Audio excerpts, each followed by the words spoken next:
Hi, magandang araw po sa inyong lahat. Ako nga po pala si Ma'am si Jam, trabahong abroad. Pasensya na po kung medyo matagal-tagal tayong hindi nakapag-vlog.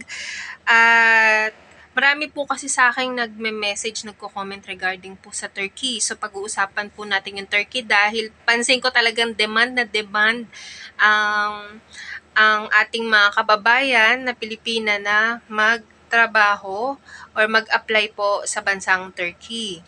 So, ang sahod po sa Turkey ngayon is $900 kapag po ang $900 buwan-buwan ay meron po tayong halimbawa kung 55 times 900, meron po tayong 49,500. Pero kung ang palitan naman po is 56 pesos times 900, so meron po tayong 50,400 every month. So malaking bagay na po ito. Compare po sa ibang bansa talaga, especially po currently nasa Hong Kong po ako. Maganda po talaga ang ang bigay talaga ni Turkey. Kasi biro mo USD tas 900 USD, magkano palitan sa atin? 55 or 56, around that. And then every 1 week meron kang isang beses na off. So hindi siya every Sunday, depende po iyon sa amo. So depende po iyon sa amo. Tapos ang pinakamaganda po rito, binibigyan ka ni amo ng allowance pag day off. So, sa lahat, kahit dito sa Hong Kong, never nagbigay ang allowance ang amo. So, yun ang kagandahan. Pero meron talaga, around kasi 400 to 500. So, depende pa rin sa amo yun eh. Kung yung iba nga, binibigyan ng 800 TL eh. So, depende po yan sa amo. Siyempre, para para maganda ang bigay ni amo pag mga allowance natin, lalo na paggagala, magsipag tayo po, pakita natin na masipag tayo. Alam natin na sobrang hirap talaga ang trabaho. Pero, syempre, marami kasing nagtatanong din sa akin, paulit-ulit na lang kung may termination daw ba sa Turkey. So, meron po.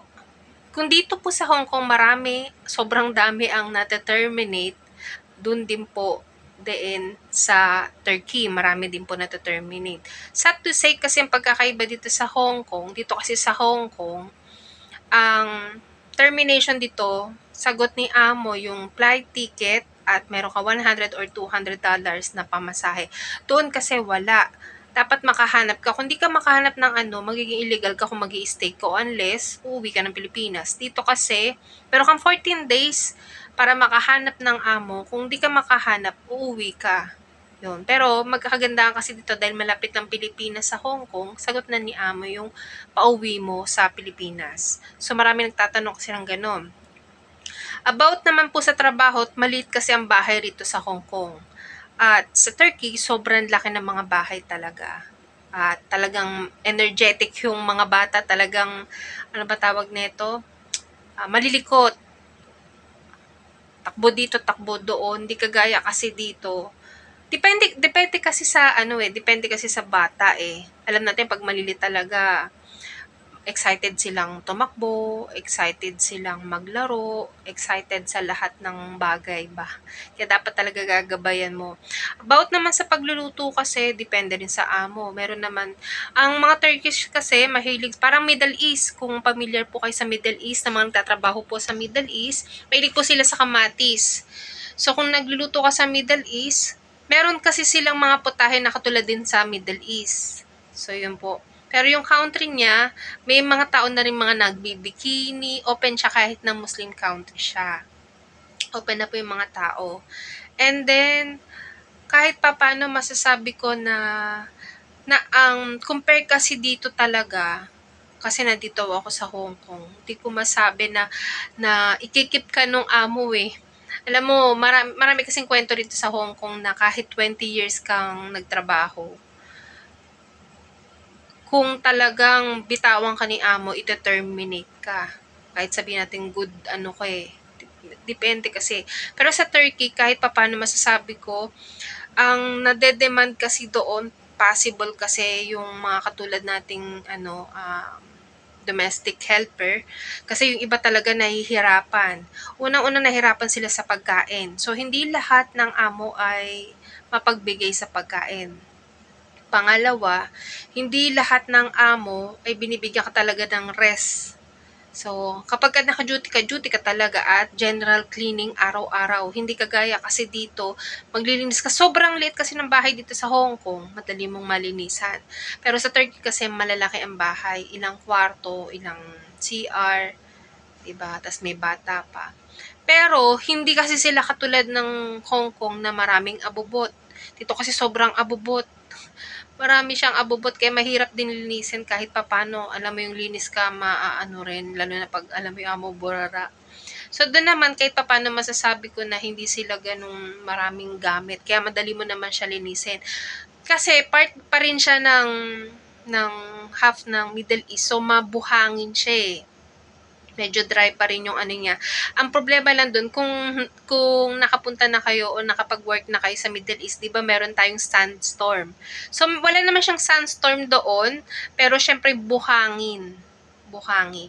Kagandahan din, kasi nag-snow sa Turkey. Dito kasi dry winter. So, hindi siya, dito sa Hong Kong, dry winter, hindi siya nag-snow. So, malamig lang siya. Sa Turkey, talagang malamig as in. Maganda. So, kung gusto niyo po talagang mag-apply sa Turkey, much better na tapusin niyo po yung kontrata ninyo. Kung ex-abroad naman po kayo, mas maganda yung pinaka-latest na contract nyo, finish contract kayo para hindi na rin po kayo matanong.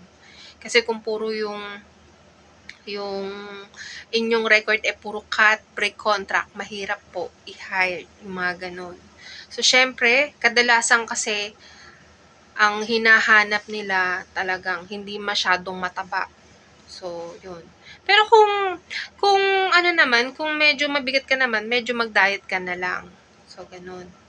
So, marami kasi nagtatanong sa akin talagang demand talaga ang ano ngayon ang Turkey. Malaki talaga ang sahod.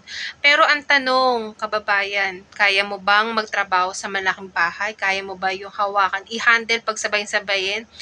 Yung magluluto ka, maglalaro ka ng mga bata, maglilinis. Dapat kayanin mo, dapat matapos mo. Kasi, pansin ko kasi, mas okay ang amo doon compare ang amo dito sa Hong Kong. So, kasi ako, naranasan ko yung mga sigaw-sigaw dito sa Hong Kong na minsan, alam mo yung, mahirap kasi magsalita, no? Mahirap kasi magsalita dito sa vlog. Pero, masasabi ko na malaki talaga ang sahod dito sa Hong Kong. Pero, mas okay pa rin na magtrabaho sa Turkey. Ang pinakakaso lang kasi doon, ang mga Pilipina ang nagkukwit, hindi ang amo. Pilipina. Dahil nga ang laki ng bahay, ang daming trabaho, sobra. Tapos 3 months na summer, talagang ano kayo sa init.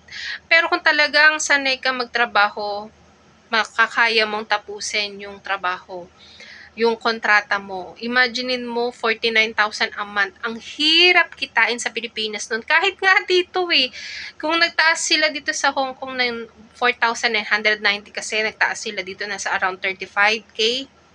Baba ng palitan ngayon dito sa Hong Kong.